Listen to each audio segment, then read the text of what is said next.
Soalan yang pertama, Pak Ustaz, apa hukum kita salat fardu, kita salat wajib berjamaah dengan imam yang buat salat sunat? Imam buat salat sunat. Kita berimam. Umpamanya kita tak tahu. Kita datang terlambat. Ada jemaah yang sedang salat. Padahal orang yang salat itu dalam masjid itu, dia buat ba'diyah. Salat sesudah zuhur umpamanya. Kita datang, lalu kita pun menjadikan dia sebagai imam.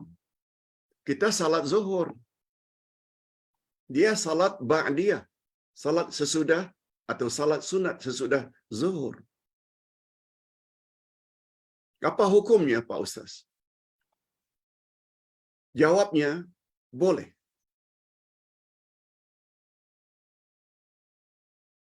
Jawabnya, boleh.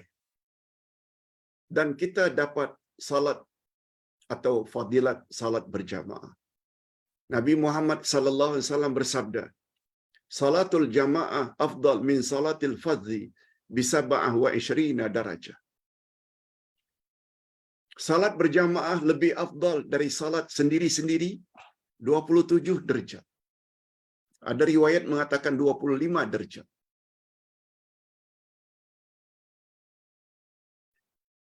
Apa dalilnya, Pak Ustaz?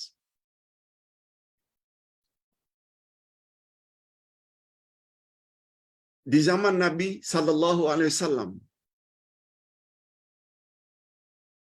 pernah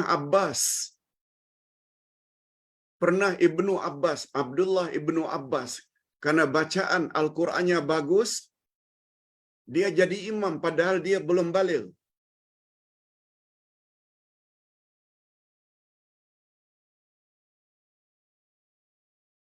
Di belakangnya orang yang sudah lanjut usia, orang yang dah tua-tua. Karena Abdullah Ibnu Abbas bacaan Qur'annya bagus, dia diminta untuk jadi imam.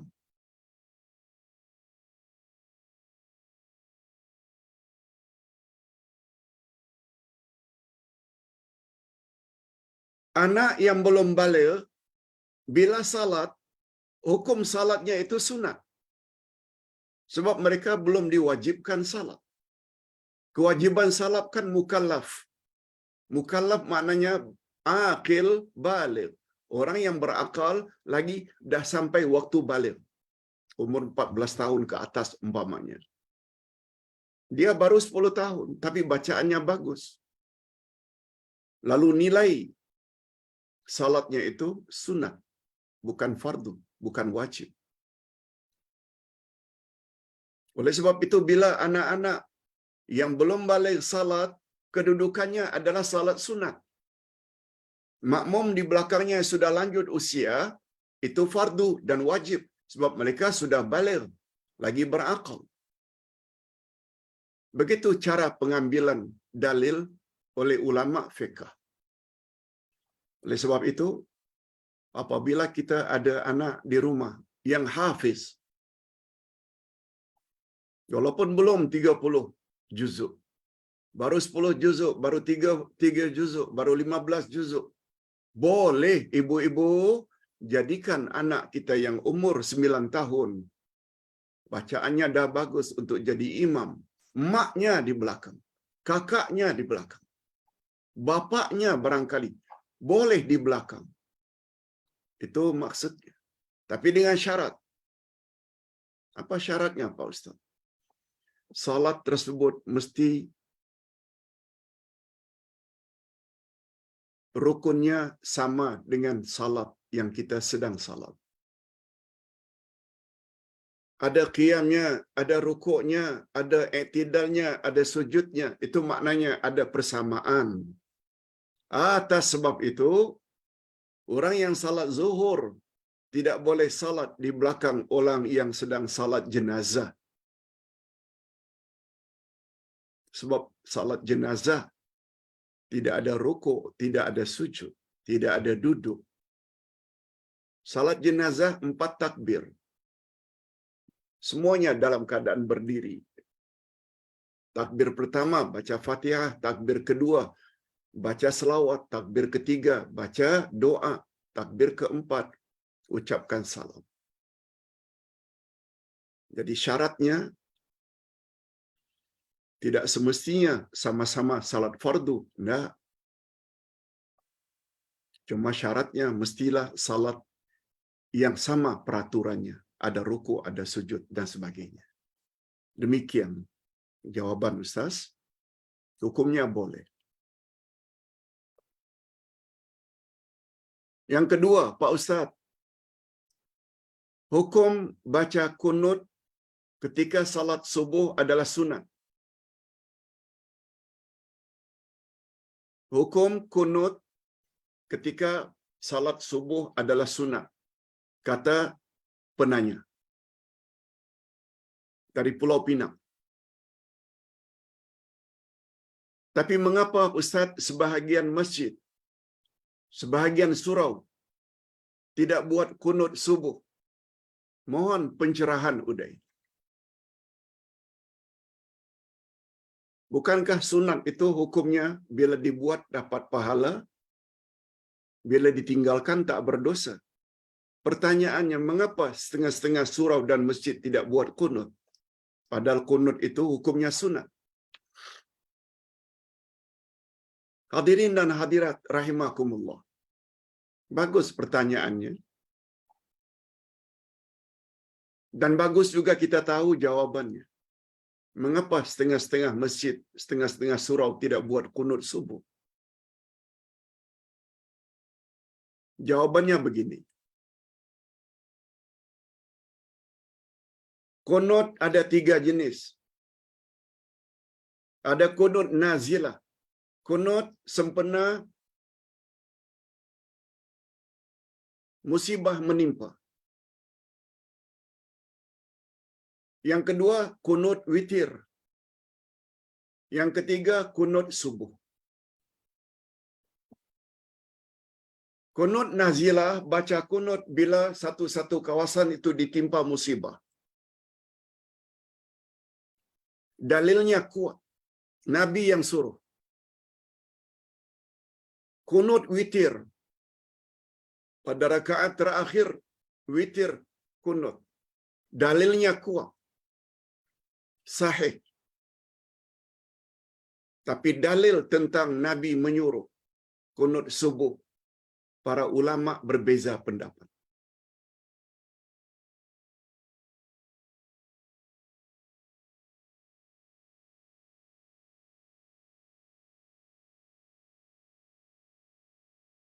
Zaman Abu Bakar, zaman Osman, zaman Umar ibn Khattab, tidak ada kunut.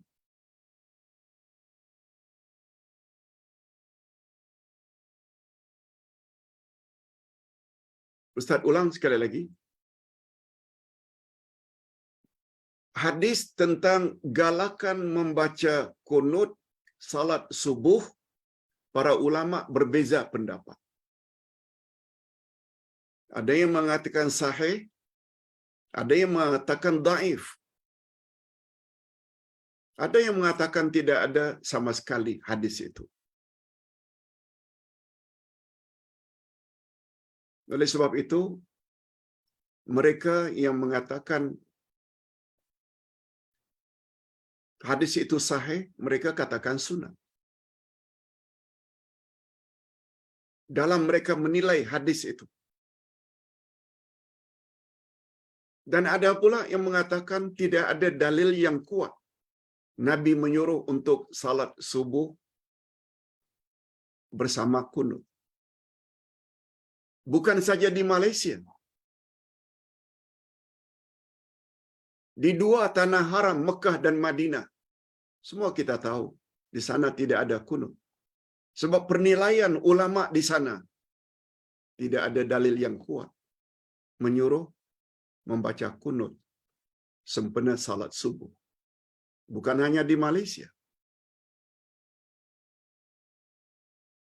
juga di Arab Saudi. Tentu saja orang-orang alim di sana yang banyak tahu tentang hadis-hadis Nabi, mereka lebih cenderung menilai hadis itu tidak kuat, maka mereka tidak baca. Jadi sebenarnya tidak semua mengatakan hukumnya sunat. Malah ada yang sampai berpendapat, kalau tidak ada, jika kita buat hukumnya bid'ah. Kita kan baru sebut tadi, beribadat kepada Allah mesti ikut cara Nabi. Ikut cara Nabi mesti ada dalilnya dari Nabi. Nah, dalam hal ini berbeza pendapat.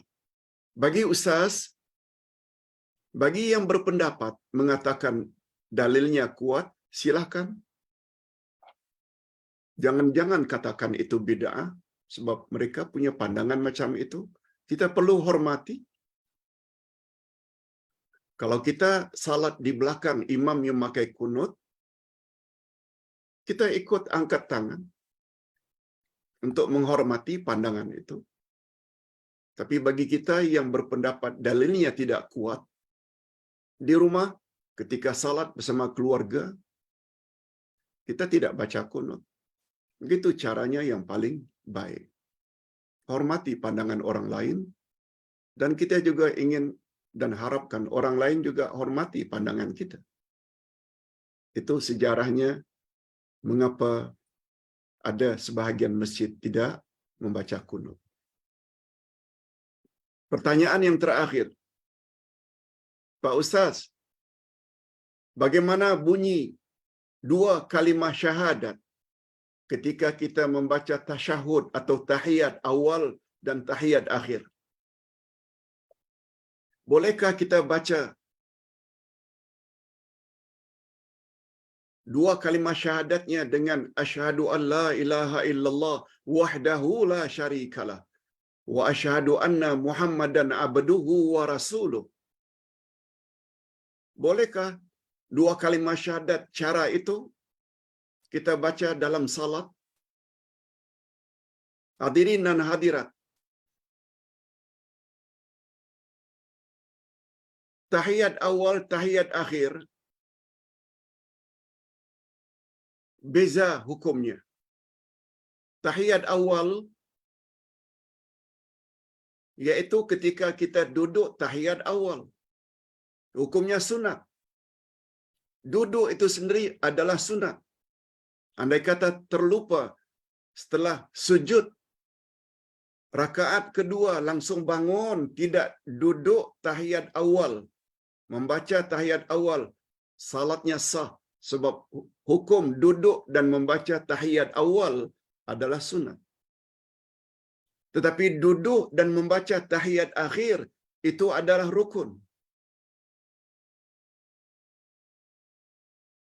Tidak baca tahiyat akhir, tidak duduk tahiyat akhir, salatnya tak sah sebab rukun. Nah, sekarang kita tak tanya bab itu. Bunyi dua kalimah syahadat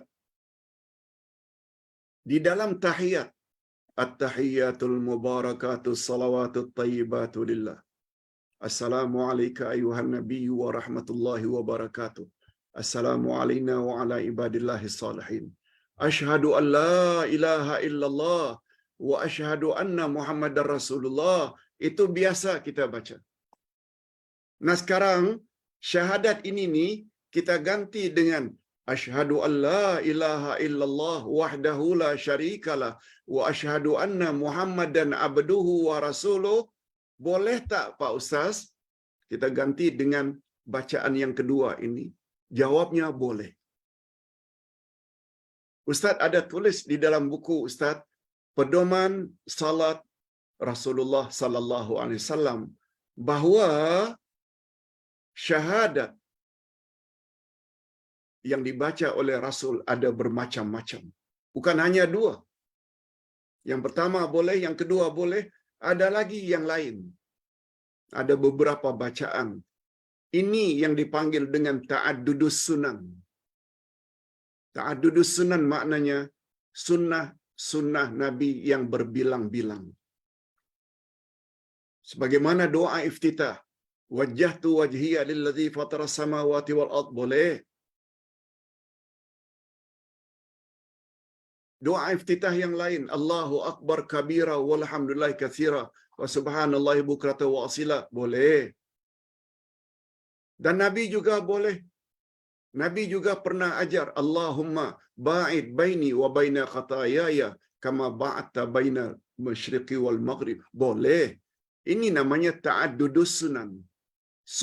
Sunnah Nabi yang berbilang-bilang. Yang ini baca wajah tu boleh.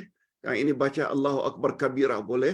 Yang ini baca Allahumma ba'id baini wa baina khataayaya boleh. Sebagaimana tadi dalam masalah membaca tasyahud, asyhadu an la ilaha illallah wa asyhadu anna Muhammadar Rasulullah boleh. Asyhadu an la ilaha illallah wahdahu la syarikalah wa asyhadu anna Muhammadan abduhu wa rasuluh juga boleh. Lihat betapa pentingnya pertambahan ilmu sehingga kita tidak mudah menyalah-nyalahkan orang. Yang mustahak kita perlu tahu. Yang mana satu kita mau ikut, terserah kita. Yang mana satu orang lain mau ikut, terserah dia. Semuanya sah. Ustaz kira cukup sampai di sini dulu. Mudah-mudahan ada jugalah manfaatnya.